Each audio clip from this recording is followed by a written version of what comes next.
এই যে রমাদান আসতেছে, কত আল্লাহর বান্দারা চেষ্টা করবে গুনার জন্য, কত আল্লাহর বান্দারা গুনার থেকে ফেরার চেষ্টা করতেছে। আল্লাহর দরবারে প্রতিনিয়ত চোখের পানি ফেলতেছে আর দোয়া করতেছে, রে মালিক, ও দয়ার আল্লাহ, আল্লাহ তুমি রমাদানের আগে মরণ দিও না। আল্লাহুম্মা বারিক লানা ফি রজব ওয়া শাবান ওয়া বাল্লিগনা রমাদান।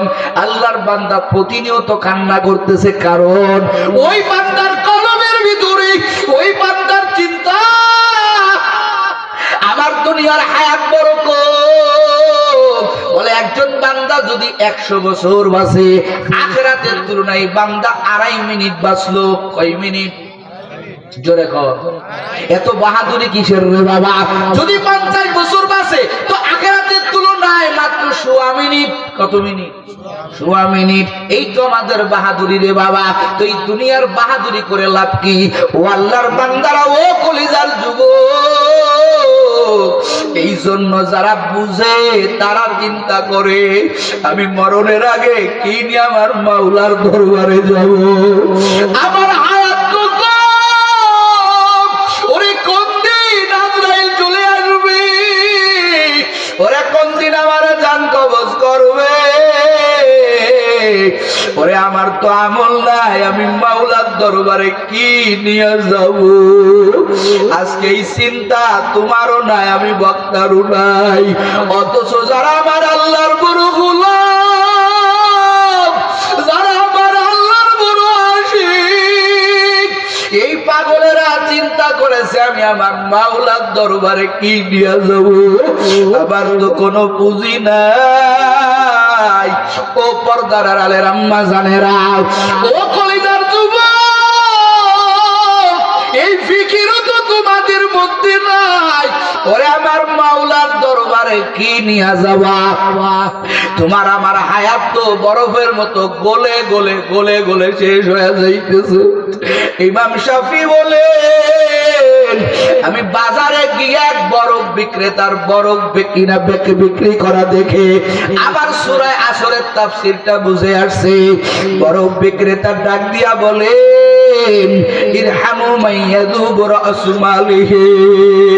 ও বাজারের সমস্ত ক্রেতারা, আমার উপরে রহম করো, আমার বরফটা কিনে তোমরা আমাকে রিহাই করো। ইমাম শাফি বলেন, আমি দাঁড়ায় দাঁড়ায় বরফ বিক্রেতার এই কথাগুলো শুনতেছিলাম আর চিন্তা করতেছিলাম, আরে বরফ বিক্রেতা যেমন বলে তাড়াতাড়ি আমার উপর রহম করো, কারণ আমার বরফটা তোমরা যদি না কিনো, আমার বরফটা তো গলে গলে পানি হয়ে যাবে।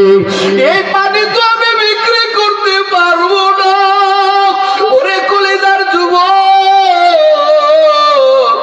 ইমাম শাফি বলেন, দুনিয়ার মানুষ,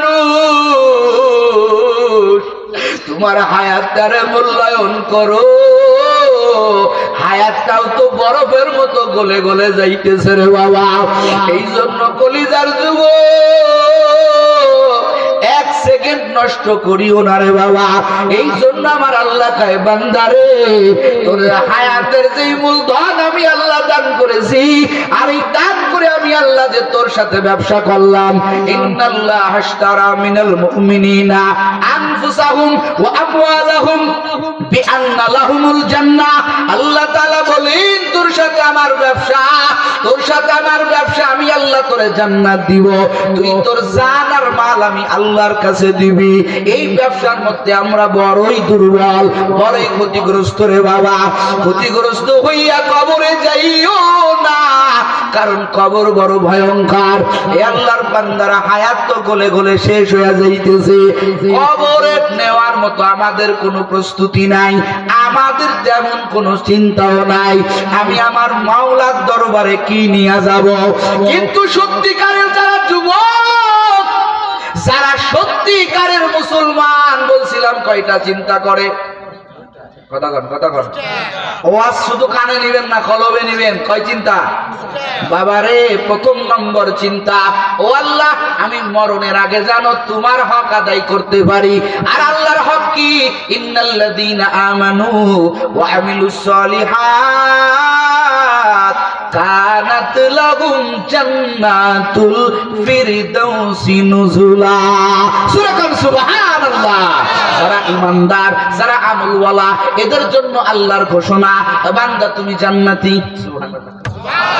এ কলিজার যুবক, সত্যিকারের মুসলমানের প্রথম চিন্তা, ও আল্লাহ, তোমার হক যেন বাস্তবায়ন করতে পারি। ও আল্লাহ, তোমার গুণ, তোমার আদরের বান্দা বান্দি না বানাইয়া, ঈমানদার না বানাইয়া, আমলওয়ালা না বানাইয়া আমার মরণ দিও না।